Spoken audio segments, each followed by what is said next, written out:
Muy buenas noches. En este video vamos a exponer el tema de tendencia a la armonización internacional hacia un derecho mercantil plurinacional, de la asignatura Autorregulación y Unificación del Derecho de los Negocios Transnacionales, de la asesora disciplinar la maestra Claudia Angélica Chávez Páez, de la carrera en Derecho Internacional por el alumno Rodrigo Hernández Cruz. Muy bien, como introducción, pues debemos entender que el derecho internacional público y dentro de este, el denominado derecho económico internacional, contiene un importante regulador que condiciona la labor del legislador estatal, privándole de la denominada autonomía en orden a los procedimientos de producción jurídica. El derecho económico internacional es de origen relativamente reciente y se estructura a partir de la labor realizada en el seno de las organizaciones internacionales de cooperación económica y comercial. Una labor que ha adquirido un gran desarrollo en los últimos 40 años y que ha dado como resultado un derecho en formación cuya finalidad principal es la organización de los intercambios económicos y financieros internacionales, cuyos destinatarios son los estados y las organizaciones internacionales. Sus notas más relevantes son de carácter diverso y flexible de sus normas y el arbitraje internacional institucionalizado como procedimiento de arreglo de controversia. Es un ordenamiento resultante de la intersección de varias disciplinas jurídicas cuyo denominador común es la regulación de las relaciones económicas de los estados y de las organizaciones internacionales, pero también de los intercambios de bienes y servicios, factores de producción que realizan los particulares. El derecho económico internacional, en consecuencia, responde al hecho cierto de la intervención pública del diseño del mercado internacional. Bueno, uno de los ejemplos sobre este tema es el Tratado de Libre Comercio de América del Norte. El Tratado de Libre Comercio del Norte, el TLCAN, es un acuerdo comercial que pretende beneficiar a los tres países que lo suscriben, que es México, Estados Unidos y Canadá. Las mayores ganancias obtenidas del comercio entre México y Estados Unidos se quedan en empresas de capital estadounidense, de acuerdo con el Consejo Nacional de la Industria Maquiladora y Manufacturera de Exportación, INDEX. Bueno, tenemos que entender que el TLCAN, es el Tratado de Libre Comercio de América del Norte, es un acuerdo global que establece las reglas para el comercio internacional y la inversión entre Canadá, Estados Unidos y México. El acuerdo es un documento que incluye 8 secciones, 22 capítulos y 2.000 páginas. ¿Quiénes firman el TLCAN? El TLCAN sustituyó al Tratado de Libre Comercio de Canadá y Estados Unidos, que fue firmado en 1988, y en 1991 iniciaron las negociaciones del TLCAN, que fue suscrito por Brian Mulroney, primer ministro canadiense, George Bush, presidente de Estados Unidos, y Carlos Salinas de Gortari, presidente de México, y que entró en vigor el 1 de enero de 1994. ¿Quién administra el TLCAN? El TLCAN es administrado por el secretario del Tratado de Libre Comercio de América del Norte, establecido de conformidad en el artículo 2002 del tratado. El secretario se encarga de administrar los mecanismos estipulados en el tratado para resolver las controversias comerciales entre las industrias nacionales o los gobiernos a los países partes de una forma oportuna e imparcial.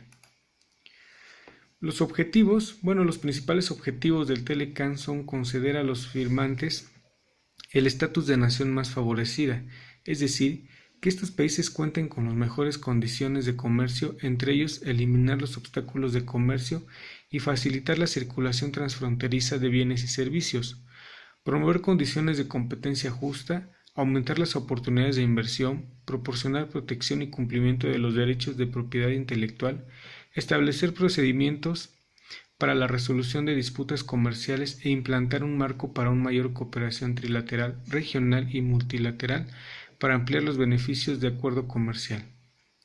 En comercio, entre 1993 y el 2015, el comercio entre los tres países se cuadruplicó al pasar de $297,000 millones a $1.14 billones, lo que impulsó la economía de los tres países y redujo los precios para los consumidores. Gracias a este efecto de Walmart, millones de mexicanos ahora pueden comprar productos que antes les estaban reservados a una clase media que representaba menos de una tercera parte de la población, explica Jorge Castañeda en un artículo para la revista Foreign Affairs. Exportaciones e importaciones. Las exportaciones mexicanas en 1993, un año antes de la entrada en vigor del Telecán, representan un 12.14% del Producto Interno Bruto de México, mientras que en 2015 esta proporción alcanzó más del 35% del PBI mexicano, es decir, que poco más de un tercio del PBI nacional proviene a la venta de productos a otros países. Esto es relevante si se considera, por ejemplo, que México es principal exportador de vehículos a Estados Unidos, y para que en 2020 se estima que un cuarto de todos los automóviles que en aquel país provendrán de México, de acuerdo con información del Banco Mundial. Las importaciones representadas del 13.82% del Producto Interno Bruto Nacional en 1993, para el 2015 estas aumentaron hasta alcanzar el 37% del PBI de México, lo que implica que el país gasta más de un tercio de PIB para comprar productos del exterior. En este sentido, durante los más de 20 años que tiene el Telecán en operación, se ha mantenido un déficit de alrededor del 2% entre los bienes y servicios que salen de territorio mexicano y los que entran. En cuanto a inversión, mientras que antes de la firma del Telecán la inversión extranjera directa, IED como abreviación, que realizó nuestro país registró un déficit de más de 100 mil millones de dólares, es decir que las empresas y los profesionistas mexicanos prácticamente no salían de las fronteras después de firmar el Telecán. La IED que salió a México alcanzó en el 2012 un punto máximo de 22 mil millones de dólares y el año pasado llegó a los 12 mil millones de dólares, según la información del Banco Mundial. El IED que llegó a nuestro país desde Estados Unidos y Canadá registró en 1999, de acuerdo con el INEGI, 8.250 millones de pesos, mientras que en 2015 esta cifra alcanzó más de 17 mil millones de dólares, por lo que pueden decirse que la inversión extranjera directa en nuestro país se ha duplicado durante buena parte de la operación del Telecán. En cuanto a empleo, el desempleo en nuestro país se ha mantenido durante los más de 20 años de vida en el Telecán. Por ejemplo, la fuerza laboral en México creció de 32.3 millones de personas antes del Telecán a más de 40 millones en el 2002, lo que implica que México necesita la creación de casi 1 millón de empleos al año para absorber el crecimiento de la fuerza laboral, mientras que en 1993, un año antes de la entrada en vigor del Telecán, el desempleo representaba el 3.9% de la fuerza laboral. En el 2015 esta cifra alcanzó casi el 5% de esta población. El campo mexicano ha sido de los más afectados en este campo. Nuestro país ha perdido más de 1.3 millones de empleos agrícolas, de acuerdo con el artículo de The Economic, cuando el Tratado de Libre Comercio de América del Norte eliminó los aranceles comerciales. Las empresas de Estados Unidos exportaron maíz y otros granos a México, por lo que los campesinos mexicanos no pudieron competir. A la vez, México disminuyó sus subsidios a los agricultores. Cabe decir entonces que una combinación entre la importación de granos procedentes de Estados Unidos y la disminución de los apoyos del gobierno de la actividad agrícola ha sido de los verdugos del campo mexicano. En cuanto a medio ambiente, la agricultura es la principal fuente de contaminación de los 3 países que firmaron Telecán. En este sentido, la importación de fertilizantes nitrogenados, los cuales dañan de forma importante el suelo de nuestro país, se ha mantenido constante de acuerdo con un informe del Carnegie Award for International Peace. Esta contaminación ha tenido un costo para México de más de 36 mil millones de dólares. Asimismo, la expulsión de campesinos urbanos a tierras marginales de la ciudad representó la deforestación de más de 600.000 hectáreas por año. Promesas no cumplidas. Bueno, el Telecán preveía que los camiones que provienen de territorio mexicano viajaran dentro de Estados Unidos más allá de límites de la zona comercial de los 32 kilómetros. Sin embargo, en 2008, 14 años después de la implementación del Telecán, la Cámara de Representantes de aquel país desechó un proyecto que estudiaría la viabilidad de esta medida.